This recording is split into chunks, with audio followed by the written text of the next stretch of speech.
back in the cut. We about to do a reaction video, so this segment is called K Reacts.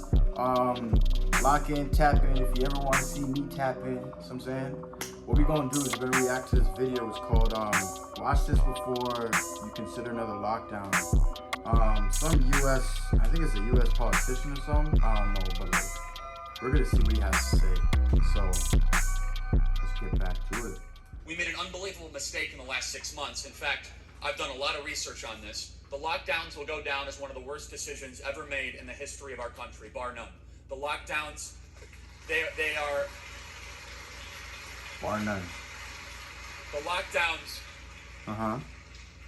He needs a we need to haircut say though. it so it'll never happen again. I'm going to say some things that some people might deem controversial, but whatever. The lockdowns are a luxury of the rich. If you have money, you can survive a lockdown. If you don't, you have to barely get by. Every metric we have for a declining society is up. Every metric. Because of these lockdowns, 150 million more people worldwide will go into extreme poverty. 150 million people. Yo, that statistic is crazy.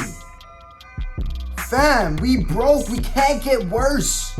Like, I know a lot of people have the luxury of having things, but like, primarily, a lot of us are just, we ain't got the bread. We ain't got the capital to be doing all of these things. Like, I have a lot of stuff in my mind that I want to do, but like, it all takes capital.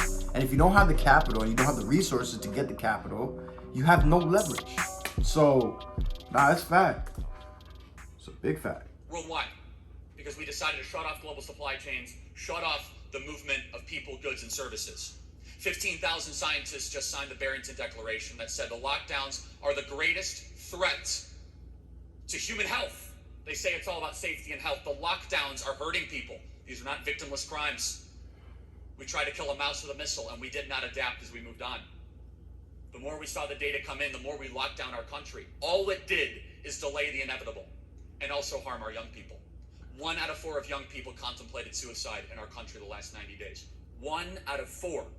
Antidepressant medication is up 600% in our country. 600%. I can go through the numbers. 40% of U.S. adults reported struggling with mental health, up from 6% last year. U.S. Army suicides have increased 30% during the pandemic compared to 2019. The CDC, because of concerns about the Chinese coronavirus, estimated 41% of U.S. adults had delayed urgent medical care. They didn't want to go to the hospital. They thought they were going to get hurt. How about small businesses? Yelp, which all of you have used, say that 60% of their restaurants on their app will never reopen. 60%. Who owns small businesses? Who owns these restaurants? All of you guys out here. You guys know how hard it is. You have to deal with the city, the local, the county government, convince people to come back in. The backbone of the American entrepreneurial experiment are middle-class people taking a small risk that have 5 to 10 employees, and we crushed them. And what happened to the ruling class in this country? Jeff Bezos is richer than he ever has been. The wealthy and the rich, God bless them, most of which have been able to survive this quite well.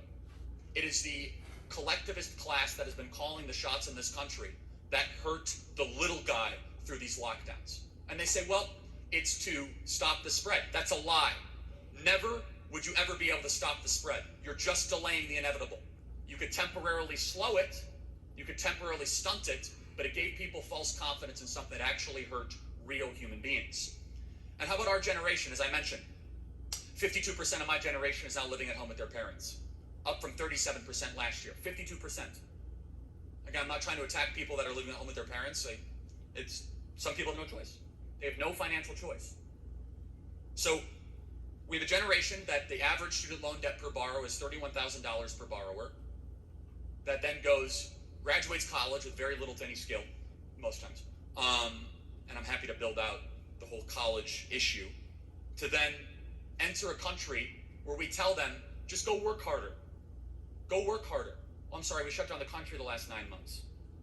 And what we are playing with right now in Western society, if we do not fully reopen our economies and fully reopen our schools, will be irreparable damage to the backbone of our republic that will only give license to a socialist demagogue to get power.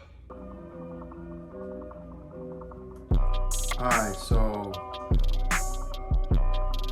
this guy was spitting pure facts, man. And it's scary. This world is scary, but like the fact that we don't really know what is ahead of us worries a lot of people. So they just listen to the people that are telling us what's gonna happen coming ahead in their point of view, right? But a lot of those people have alternate motives. And a lot of those people with power have, like I was talking about before, the capital to like manipulate a lot of like the masses, let's say.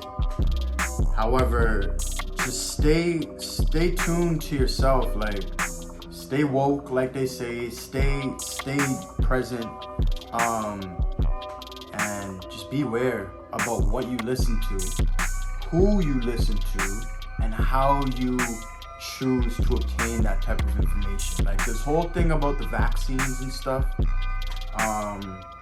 I ain't going to deter nobody from taking the vaccine. If you want to take the vaccine and you think it's reasonable for you and your family, do so, right? If you think that it's going to help you and your family, do so, okay? However, me, I take the standpoint of not taking that vaccine at all because one, I've never taken a flu shot. Two, do I really believe in the shots? You know, it varies. I had to do a lot of research on like what the shots have on effect of the people. However, this specific COVID-19 vaccine has no data. So you can't tell me that it's going to be effective if you haven't seen any data. You know what I mean? It's like a rookie, not even a rookie, some no-name person jumping into a ring with Mike Tyson. Like, you gon' get this work, you know? Or Mike Tyson might get hit with this, you know, this hitting punch, right? So just stay woke, guys. Stay tuned, and thank you for watching this video. It don't cost you a dime to like, share, and subscribe, so make sure you hit that post notification button and stay locked into the new videos coming up. All right, y'all. Peace.